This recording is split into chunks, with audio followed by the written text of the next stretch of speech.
Let's listen to Phil Jackson on the last huddle. This team has lost more games in the fourth quarter than anybody in the NBA. They know how to lose in the fourth quarter. All right? They're just showing us that right now. Right. You, as a coach, don't have defensive schemes. You're not a defensive coach, right? When you went to Philly, I'm sorry, but your point guard that was 6'11" was all first-team defense. Right. Right. Embiid was a defensive player, so you inherited defense. Welcome back to NBA Cinema. Doc Rivers. We got to talk about this. And he's 1-3 since being with the Bucks and giving up a few leads, man. And the reason I think this is significant is because Doc Rivers has become synonymous with giving up big leads. You think about when he first coached the Boston Celtics, everyone kind of viewed him as, this championship coach and everything. But what has transpired after that championship and the way that he's viewed, he's seen as a guy, who blows a lot of leads, man. It just is what it is at this point.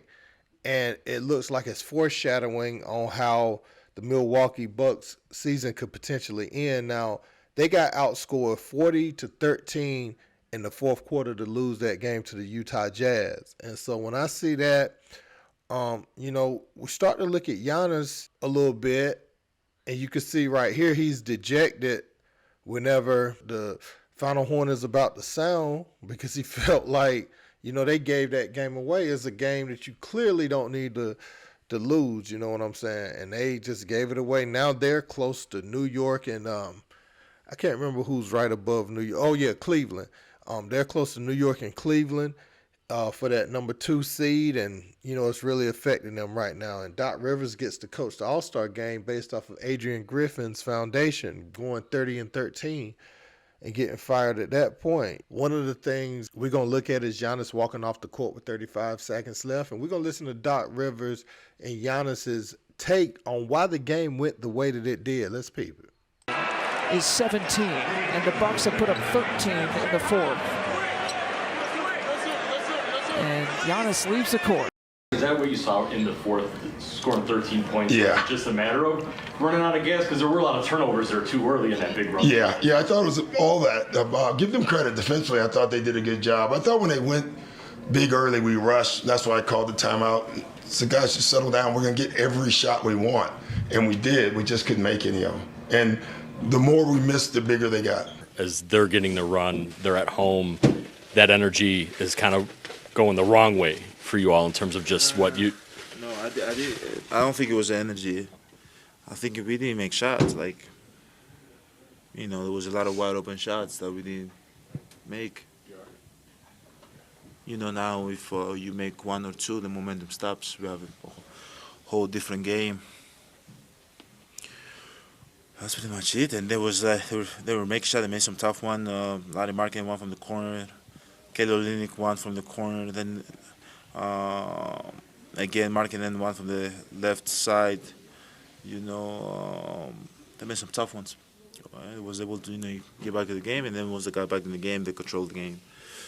So a lot of this is the reason I felt like the trade that they made when they traded Drew Holiday away for Dame, I felt like people overstated that just because Dame averaged a lot more points for a non-title contending team, and he was able to shoot as much as he wanted, and not to take nothing away from his offensive ability, but Drew Holiday was one of the anchors of the defense on that team. First of all, I feel like they fired Coach Bud Budenholzer a lot quicker than they should have. Yes, they had a problem with Miami, but I think, some of that was style of play as far as Giannis, Euroing and charging, and even though he would have big numbers, they wouldn't find a flow. And what Miami does is they take away what you like to do, and they're very efficient with their possessions. So they try to limit your possessions, and they try to execute offensively on theirs. And, at the end of the game, it's a slow, grinded out type game, and a lot of times they pull those out. Only team they couldn't do that with was Denver, because they was a well-oiled machine last year, and Jokic was playing at a top-notch level, you know, above anything that they had on their roster. But yeah, man, you know, I think Giannis, he said he didn't want Jrue Holiday gone, but let's be clear. Before the Milwaukee Bucks make any move, it comes by Giannis's desk. I don't think anyone is wondering if that's true or not, right? So Giannis fully had knowledge, and then when it was exposed that him and Dame and someone else on the team, I believe it was Pat Connaughton, they had a group chat and he was trying to get them, you know, to Milwaukee. Who did he think that they would have to give up to get Dame? You see what I'm saying? So, you know, Giannis very well knew that. And I think about Adrian Griffin, you know, after losing to Indiana in the bubble, he said somebody's got to sacrifice, you know, and that was obviously aimed at Giannis and Dame. And Dame is still shooting volume-wise like he was in Portland. Now, their record doesn't reflect a team that is struggling. You know, if you look at it per se, it looks just like another good Milwaukee team. I'm going to try to explain this, right? Him and Giannis play together, and yeah, you could still have big nights and go for 40 and 50 and all that, but it's the way that they're playing is not necessarily gelling.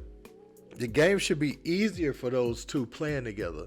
See what I'm saying? And it seems like it's just as hard, if not harder than it was when they weren't together.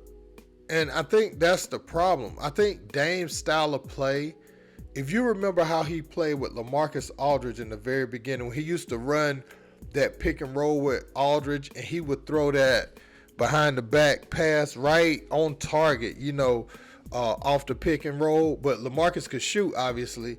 But I'm saying, like, the way that Dame saw the floor back then, the way he facilitated, I would like to see Dame go more back to that and score when needed, but control the game. Because that's what he did when he first came in.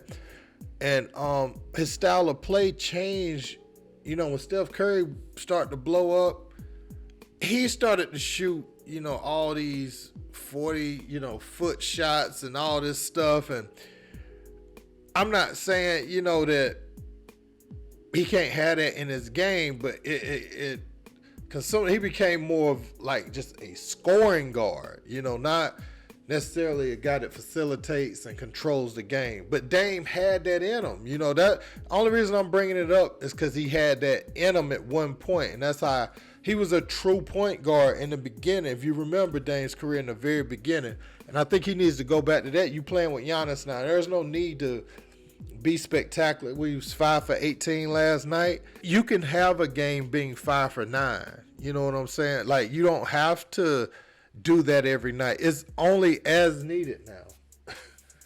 You know, so I think, you know, these players have habits. I think Adrian Griffin was right. Whether they want to hear that or not, somebody has to sacrifice, you know. And honestly, man, Jrue Holiday was probably the better solution for this team. Yeah, they lost to Miami, but so did Boston last year. So, you know, you lick your wounds and you come back and you prepare better next year. But Doc Rivers, let me not forget him and all this that I'm saying. He's known to blow these type of leads. He just, you know, him and Harden just had that nasty relationship in Philly not long ago. And it seems like, you know, instead of Mark Jackson and those guys, it's always Doc Rivers that gets that job. And I wonder why. You know, because Doc, you know, you look at what he did with the Clippers in the bubble. I mean, you just look at his body of work post, what year was that for the Celtics? 08, post 08 Celtics. I mean, what is there? Why would you want him to be your head coach? I have no idea, man. I think this is going to end the way we think it's going to end with Doc Rivers. And he's going to be just like he was in this interview that I just showed you. He's going to be, well, give them credit. You know, no. Why did you get outscored 40 to 13 in the fourth quarter? It ain't no give them no credit. It's chastise you for blowing all these leads. That's what we about to do. So, Doc, prove us wrong, man. Prove us wrong. But people don't believe in you, and I think it's warranted at this point. So, only thing you can do is go out there and prove the haters wrong, including me. If you want to call me a hater, I'm just calling it like I see it. And I shouldn't say haters. The naysayers, they really just naysayers. They don't believe in you based off the evidence of what you've given them to not believe in you. I wouldn't even call them haters. That's a error in, and choice of words on my part, because he's giving us evidence not to believe in him. But let me know what you guys think in the comments. Don't forget to like, share, and subscribe. Till next time. Peace.